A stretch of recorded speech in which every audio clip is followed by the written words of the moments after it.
What is up, everybody? Welcome to Shootin' the Sith, episode 2.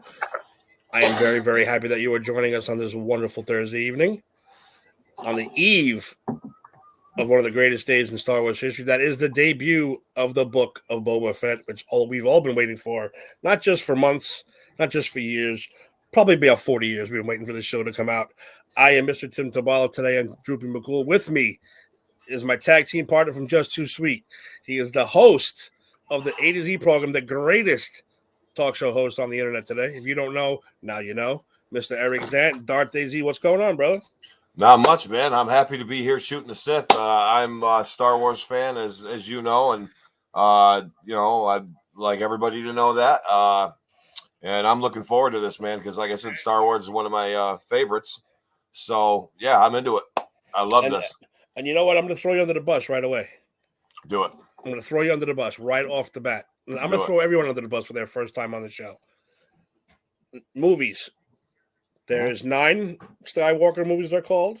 Yep. Then you got Rogue One, Solo, and the Clone Wars movie. Put them in order. Best to worst.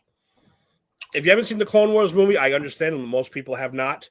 But while you give me your order, I'm going to share the show out. This will give me a chance. So I'm throwing you under the bus. Okay. This isn't planned. Okay, no, I'm in. Give me your 1 through 9, or 3. You can mix in Rogue One and Solo if you'd like. Give me your movies in order, best to worst. Best to worst. So we're going to start out with the best. We're going to start with The Empire Strikes Back. Then we're going to go. I think most people our age, that would be the winner. Most people our age, I think, would be the winner. And I'll be honest with you, it's a toss up between that and I mean, it's definitely number 1 for me. But number 2 is Revenge of the Sith. Oh, really? Yeah. I love Revenge of the Sith. Revenge of the Sith. Usually the youngsters go for the Revenge of the Sith as one of their top movies, but I dig it. And then I like A New Hope. And then I like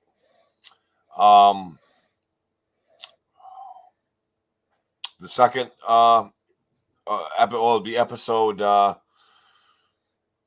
guess 7. I like episode 7 because episode 5 is Return of the Jedi. 6 would be 7. And you're gonna kill me. The name of that one's help me out here, Tim. Episode 7. Force Awakens. Force Awakens. Yes, Force Awakens. Then it would definitely be Return of the Jedi. Then it would be The Phantom Menace, and then it would be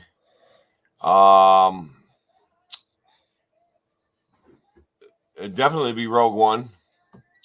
Then it would be Attack of the Clones. Then it would be The Last Jedi. And then it would be the episode 6. Nice. Yep. Nice. All right. I dig it. See, most people, like I said, I like the fact that people have different views because a lot of people our age, like me, my top 3 would be the original 3. Yeah. Right off the bat. Which I can't disagree with because they are. I mean, if it had to come down to it, if somebody said to me, "Look, you gotta give me your diehard, the greatest 3 Star Wars movies ever, and I'm tossing you off a bridge, and I'm gonna kill a baby llama if you don't tell me right now," I would probably say the first 3, episode 4, 5, and 6. I probably would, but since we're playing around here and doing this fun thing, that was my definite list. Excellent. I love it. So now, out of all the new TV shows, Eric, you said we got Boba Fett obviously just launched yesterday.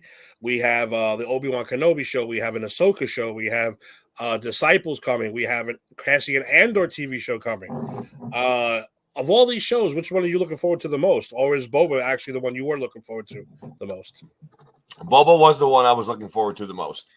But I really, really, really am looking, because I'm a Jedi guy. I love Jedi. And I really want to see.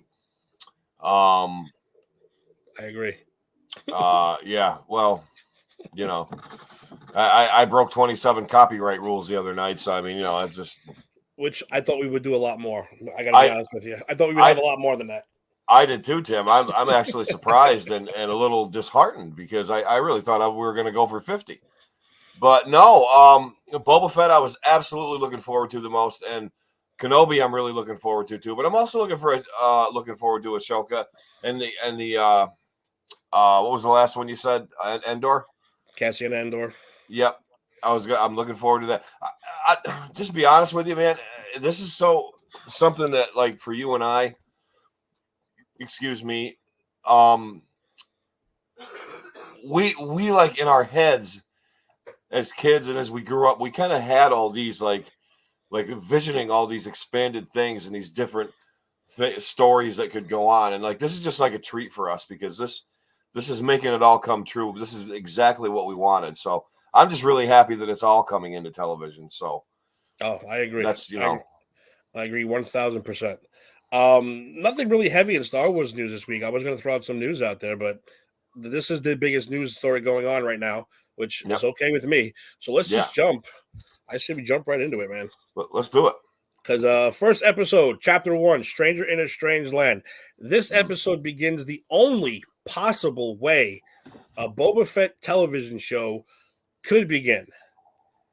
And that is, of course, with showing how he escaped the Sarlacc pit. The question that all Star Wars fans have had for 40 freaking years. And also, comic books have some of their interpretations. Fans have done their interpretation of how he got out. Even Robot Chicken did the fact that how he got out of that Sarlacc pit. So they did. Let's jump into the first episode. Opens up with a nice shot of Jabba's palace. If you missed it in The Mandalorian, the post-credit scene was he walks up into Jabba's palace. Bib Fortuna somehow survives Return of the Jedi, becomes a crime lord, which let me tell you something, I didn't think Bib Fortuna had the balls to become a crime lord. No. Because he's just a big puss. He really is. Boba Fett rolls up in there with Fennec Shand by his side, says, I'm taking over, shoots the guy in the face. That's the end of that. Boba Fett wants to be the new crime lord of Tatooine. And hey, sits in that throne. He looked pretty good in that throne, too. He did. He really did. So this episode opens up. A nice slow shot of Jabba's palace. You see Boba Fett in a bacta tank. So you can see that he still has to go into that bacta tank regularly since surviving the Sarlacc pit, which, of course, he begins to dream. You see, he starts dreaming. First shot, Camino, when he was a kid, how he was born, where he grew up. Second shot in is his dad getting his head cut off by Mace Windu in Attack of the Clones. And then you get to the famous shot, and I thought it was very well done, of him in the Sarlacc pit. Dude. And it was very claustrophobic, no? Yeah. Did it freak you out a little bit, or was that just me? No, a little bit. Like, if I woke up to that, like, inside of that Sarlacc pit looking around, especially, like, seeing, half decomposed but alive stormtroopers and like all that shit, like that's a little overwhelming, and that freaked me out a little. But it was so cool. Yeah, it was done very well. It looked like one of those crazy like rides you get stuck in, like one of those crazy adventure houses. Yeah, trap you in it. But he's all covered in, I guess, Sarlacc acid, or what they want to call it, the drool, the slime. He pops open his light. He sees where he is. He starts freaking out a little bit. I said it was done very well. He's a stormtrooper in there. Where the hell did that stormtrooper come from? Yeah, that's an odd thing because they had nothing to do with the battle with Jabba. There were no stormtroopers there. No, the weak way guy fell in, and a bunch of other guys fell in. A bunch of other guys. I think a Gamorrean guard or two fell in, but like there was a bunch of different guys that fell in. I didn't see a storm, so that must have been an older. He must have been there or newer, maybe newer or newer. Yeah. But anyway, he rolls over to the stormtrooper, pulls the air hose out, starts sucking on the air to get a little back to reality. He puts that. I love how he drops the light and he starts freaking out. Dude, I got claustrophobic. I'm not gonna lie. It was that was a little freaky. A little freaky. So he figures the only way to get out of there is to burn the whole thing, and he literally pops his torch, punches a hole through it, and just sets the whole place on fire. Fantastic scene. I thought it was fantastic. You cut right away to the outside. You see the Sarlacc pit to the right. Boom. Hand comes up through the sand, just like many people predicted. Many people drew it. Many people had visions of this, and he comes crawling out of the sand. What a great freaking scene, man. It was so great. It was so great. And like you just said, it couldn't have been done any better. If there could have been a perfect way to recreate that and put it to put it to cinema, put it to film, that's the way to do it. And I'm glad that whoever wrote that I'm glad because it seems to me they took into consideration the fan art and the fan fiction and the expanded universe. John Favreau wrote it.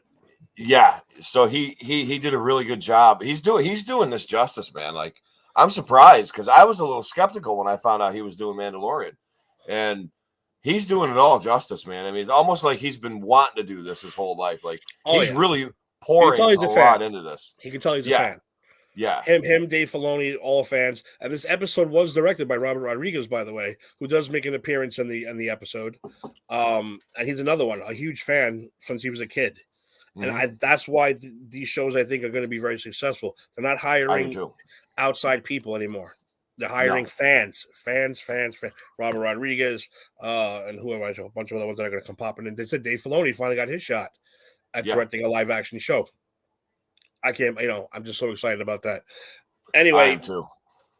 And here we go. My favorite part, as I said, we were talking about Tatooine before, how Tatooine is supposed to be the be-all, end-all, garbage end of the galaxy. And yet, in the Star Wars world, it's pretty much the center of the universe. It really is. Many major things begin on Tatooine. So here we go. The first thing you see, the Jawa Sandcrawler rolls up. They don't care if he's alive. They don't care if he's dead. They strip him naked. They take his armor. He wakes up, and they even kick him in the face or knock him out with the stick. Again, great joke. Great inside stuff for fans. You see the Jawas. He passes out, and guess what? It's not over yet, because now who's coming? Now you get to see the Sand People, the Tusken Raiders. Oh. And one of my favorite things, Eric, and you see if you would agree with me, the Tusken Raiders between Mandalorian and this show now, they're being shown not just to be these mindless creatures. No. They're a real people. They're a real danger. And what people need to understand is, maybe a lot of people don't get it. The Tusken Raiders are people who decided to become that. They are people who got rid of, almost like fanatical Amish in a way. I mean, I don't know how to put it, but they're the ones who decided to put those wraps on. They're the ones who decided not to speak basic anymore. Mm-hmm. They're the ones who decided to shun technology. They chose to live that way. Yep. They aren't just a race of people. These are actually some human beings who decided, I want to go live that Tusken style, and it's a hard ass style. It is. It's almost like they're monkish, I guess. In a way, they're disciplined, also cultish. Yes, very cultish. But that surprised me so much, and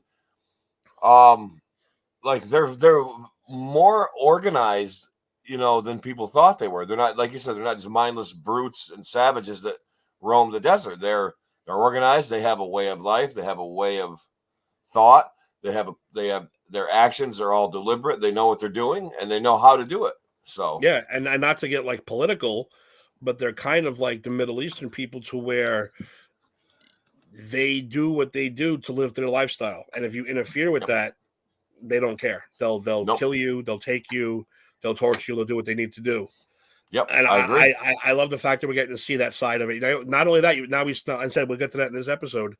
We saw teenagers. We saw kids.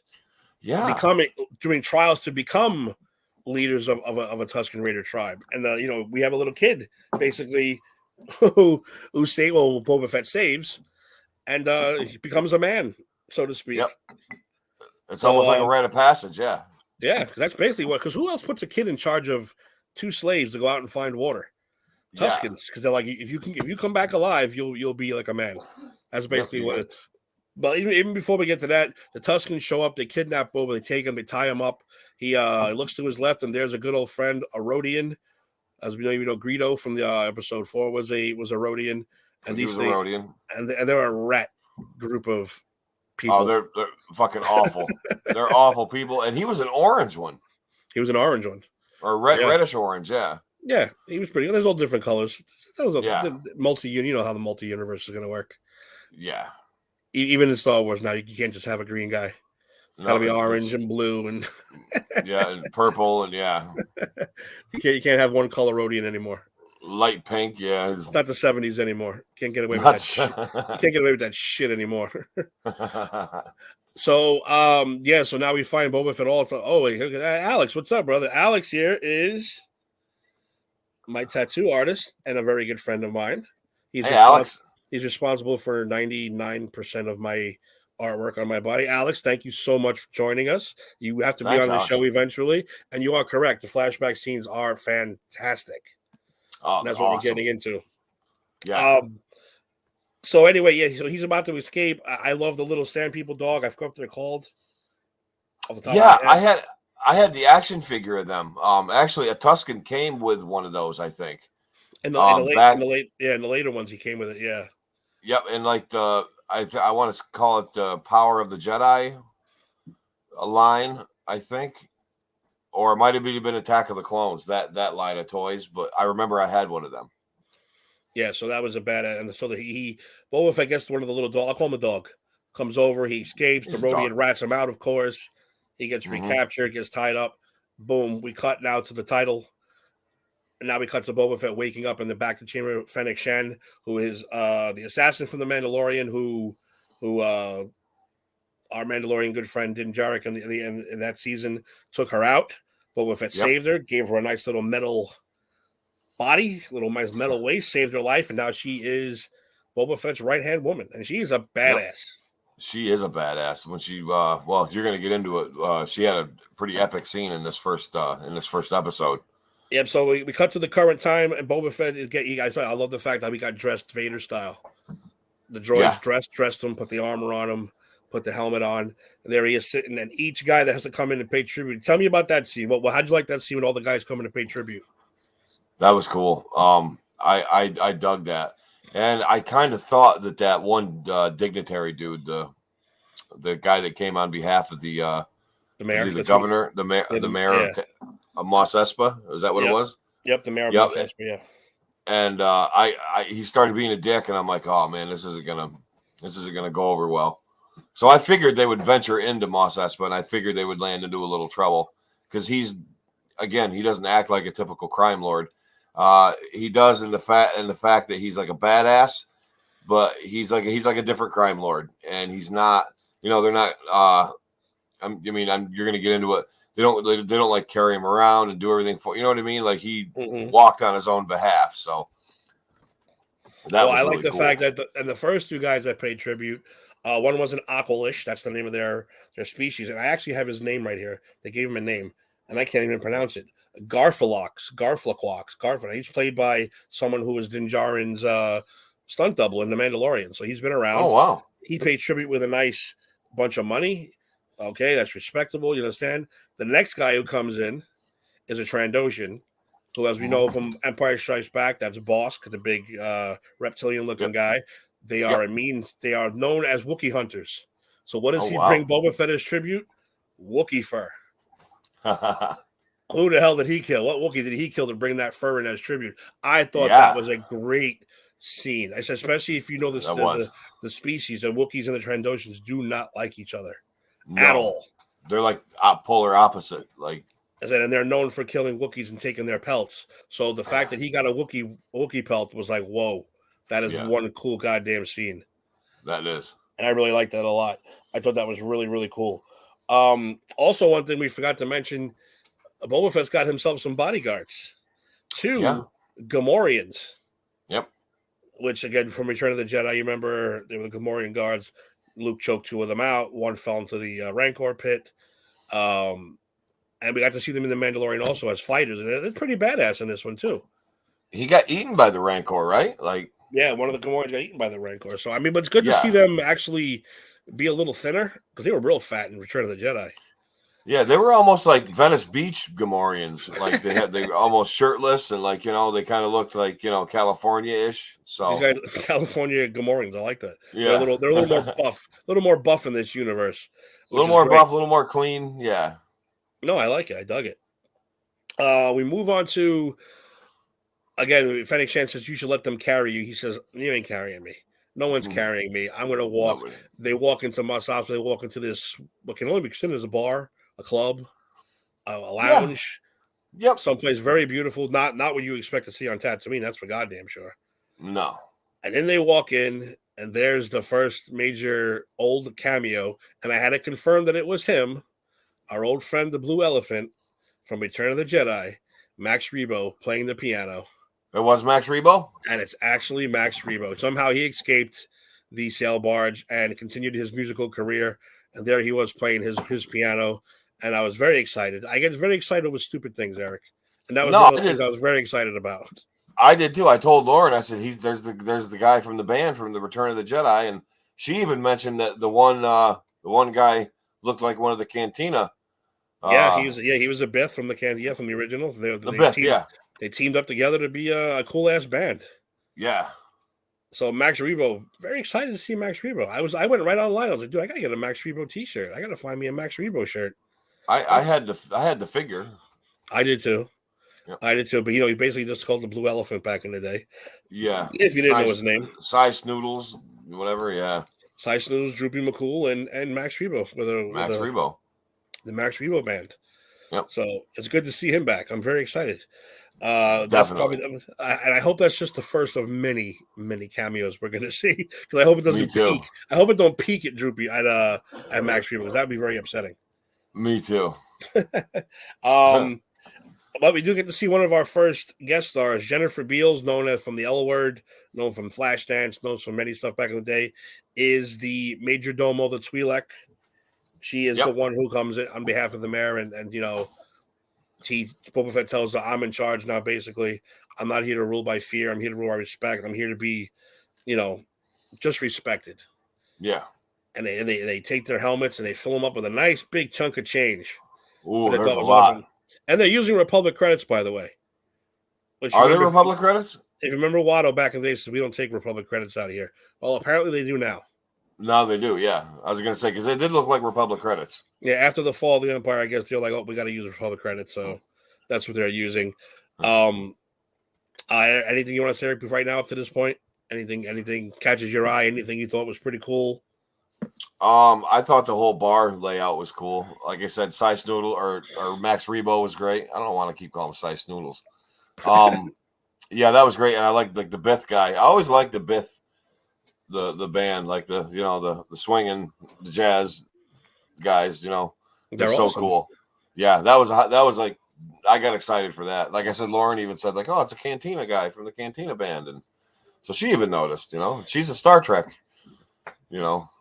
well, she likes Star Wars too, but I have no hatred towards Star Trek. I'm not. I don't anymore either. I've learned to mediate between the two, and I accept both universes, even though they're two completely different things. They are. Even though Lord Vader would destroy anyone in Star Trek, except Q. Except Q. Q. Yeah, Q was responsible for most of their torture on that show, so yeah, I'll agree with that. Yeah. All right, so Boba Fett and Fennec Shen, they decide to leave with their big bag with their big helmets full of money. They're two Gamorrean guards, and he tells them what the line was from the trailer: Jabba read with fear, I plan to lead with respect. And as far as people who used to who are familiar with the expanded universe and what Boba Fett was compared to what he is now, this is all new to us because he was never interested in being a crime lord. Not really interested in money. He kind of liked bounty hunting for the chase, for the kill, for the respect. And now we got a whole different side of Boba Fett where he's like, nope, crime lord. I'm gonna rule. I'm gonna rule nicely, but I'm gonna rule harshly. Yeah. So they get attacked by some crazy looking Disney Aladdin dudes. And again, it's more like not really futuristic. I mean, the shields were futuristic. Yeah. But it really wasn't like it wasn't really like a laser shootout or a lightsaber battle. It was like an old school kind of, they were going to trap them in those shields and beat them down, I guess. Yeah, like Spartans versus gladiators almost. Like it was, with a space western twist. So anyway, they Boba, of course they managed to get out of it. You got the guard, you got the Gamorreans there, you got them there. Two of them escape, and I love how Fennec turns to Boba Fett. He says, "I want one of them alive. One of them has to be alive." She takes off. We get a crazy ass parkour scene going through Mos Espa. Pretty cool scene. I dug it, and then we finally saw Fennec Shen do what she does best: whacked one of the guys, capture one of the other. Great scene, great action. Beautiful scene. I don't understand why people had a problem with this episode. I really don't. I don't know what people want.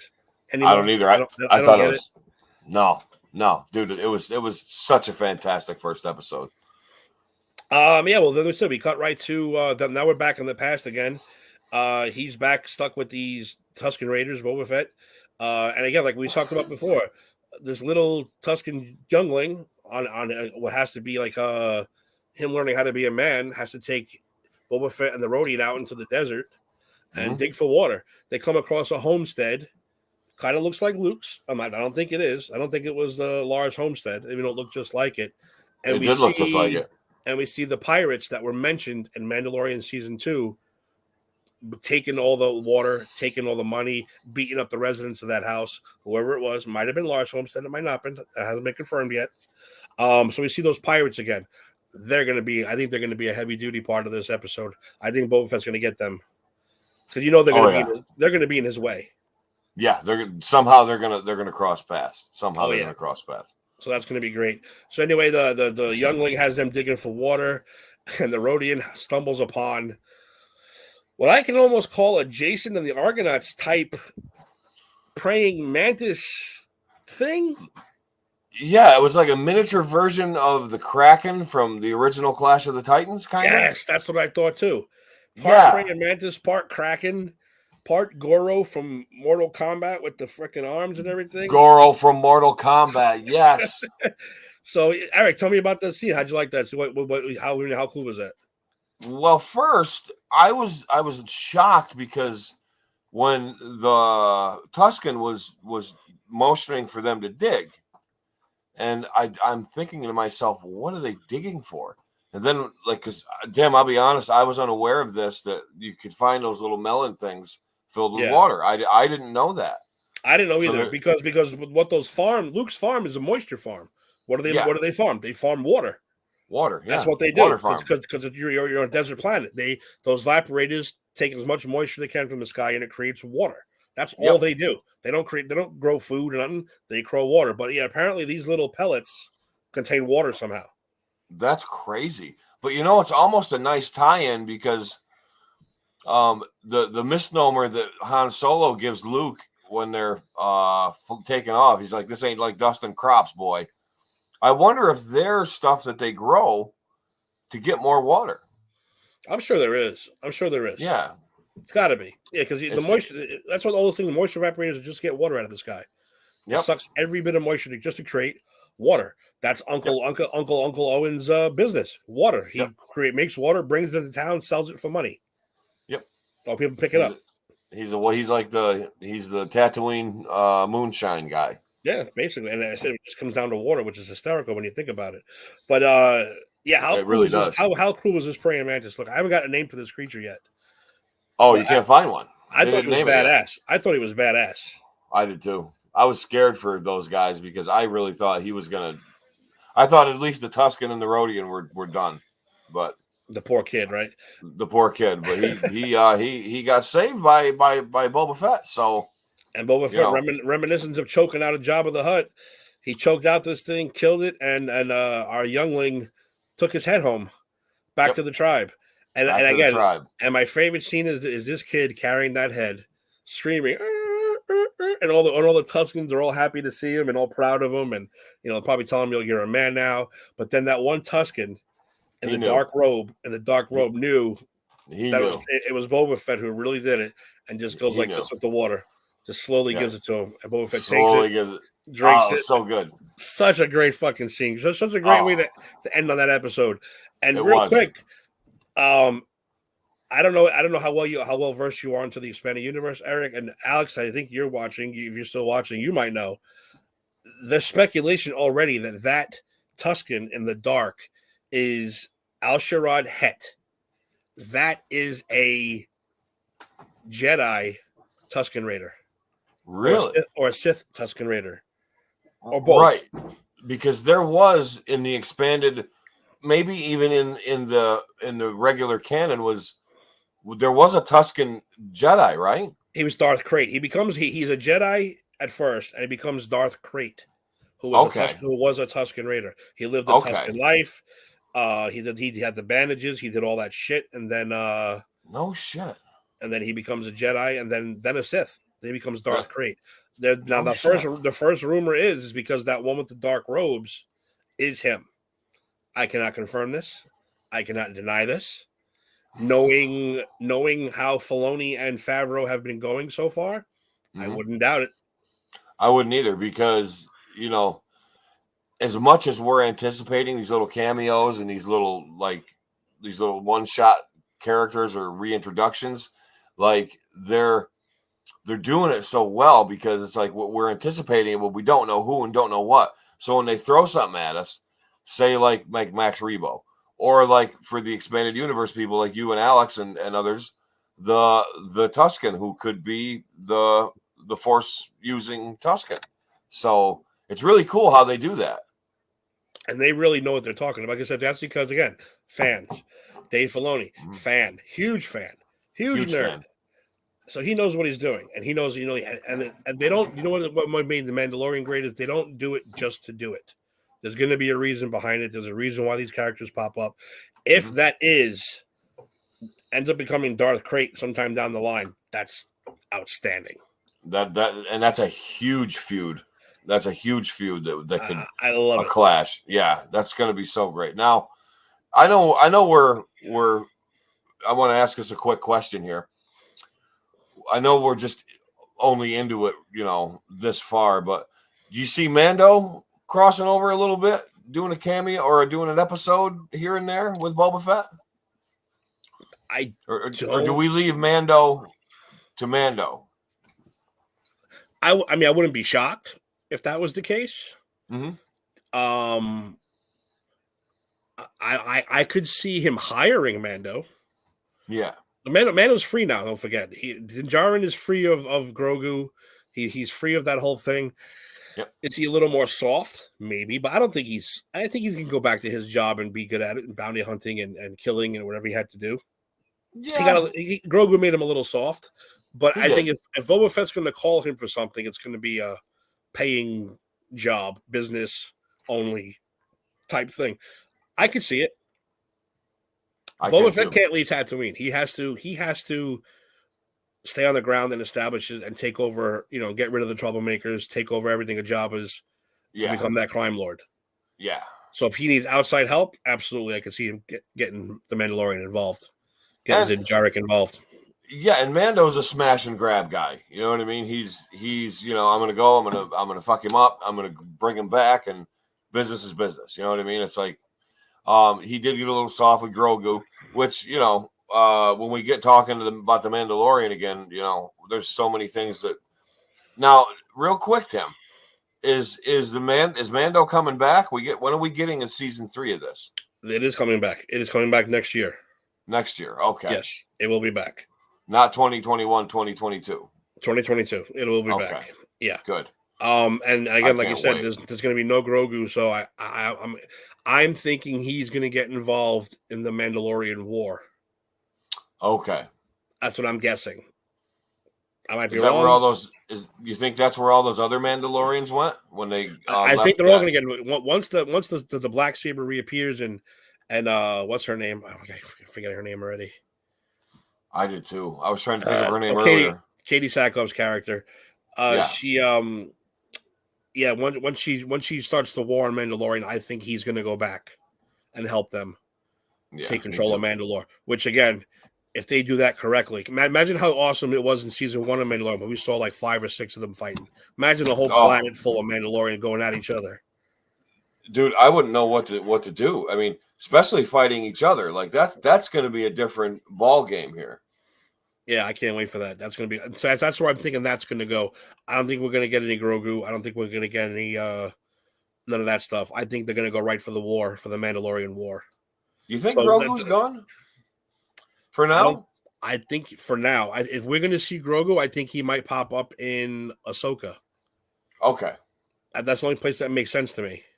It does, because with Luke taking him, now Luke taking him, they didn't touch upon that in any of the Star Wars movies. But again, do these differ from the movies, or are they tied together? No, it's all tied together. It's all tied together. Let me use the word that I don't like to use. Canon. But yeah, we don't know where Grogu was when Kylo Ren slaughtered the whole temple. Okay. Grogu might be gone already. He probably gone already at that time. Because don't Maybe. forget, Luke didn't start that school until much later in life. Right. So this is when he was still young, Return of the Jedi young. So what happens to Grogu? We're all gonna have to sit back and wait. So Grogu could potentially be like, while the movies are going on, he could potentially be a young Jedi. Like, Yeah, actually, he could be out there somewhere. Never showed up Yeah. for the Disney trilogy. Maybe he just didn't mind his own business. Who knows? Hmm. I'm curious to see if he talks like Yoda. Me too. I think it'd be funny if he talks normal.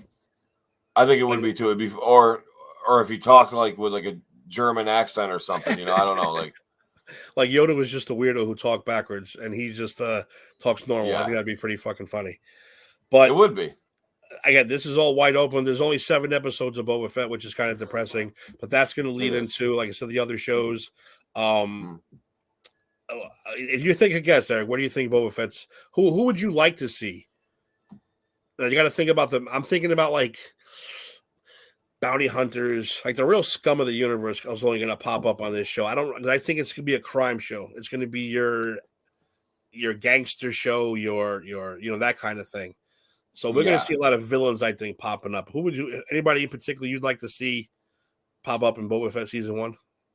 I want to see the 5 or 4. How many were there? There was Dengar, IG-88, Bosk, Zuckuss.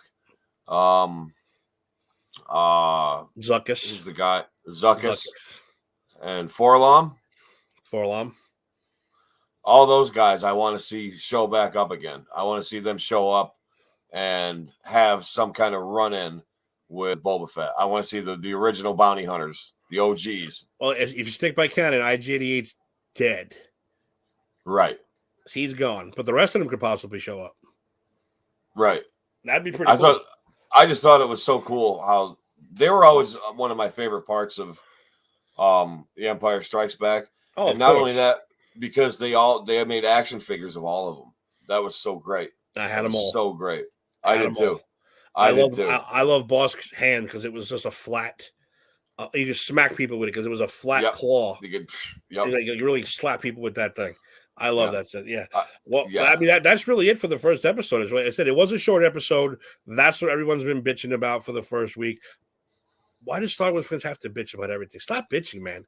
We saw a 40-year-old question answered in the first 2 minutes. How do you get out of the pit? First 2, yes. Be happy we saw that. Just be happy about it. Stop bitching about everything.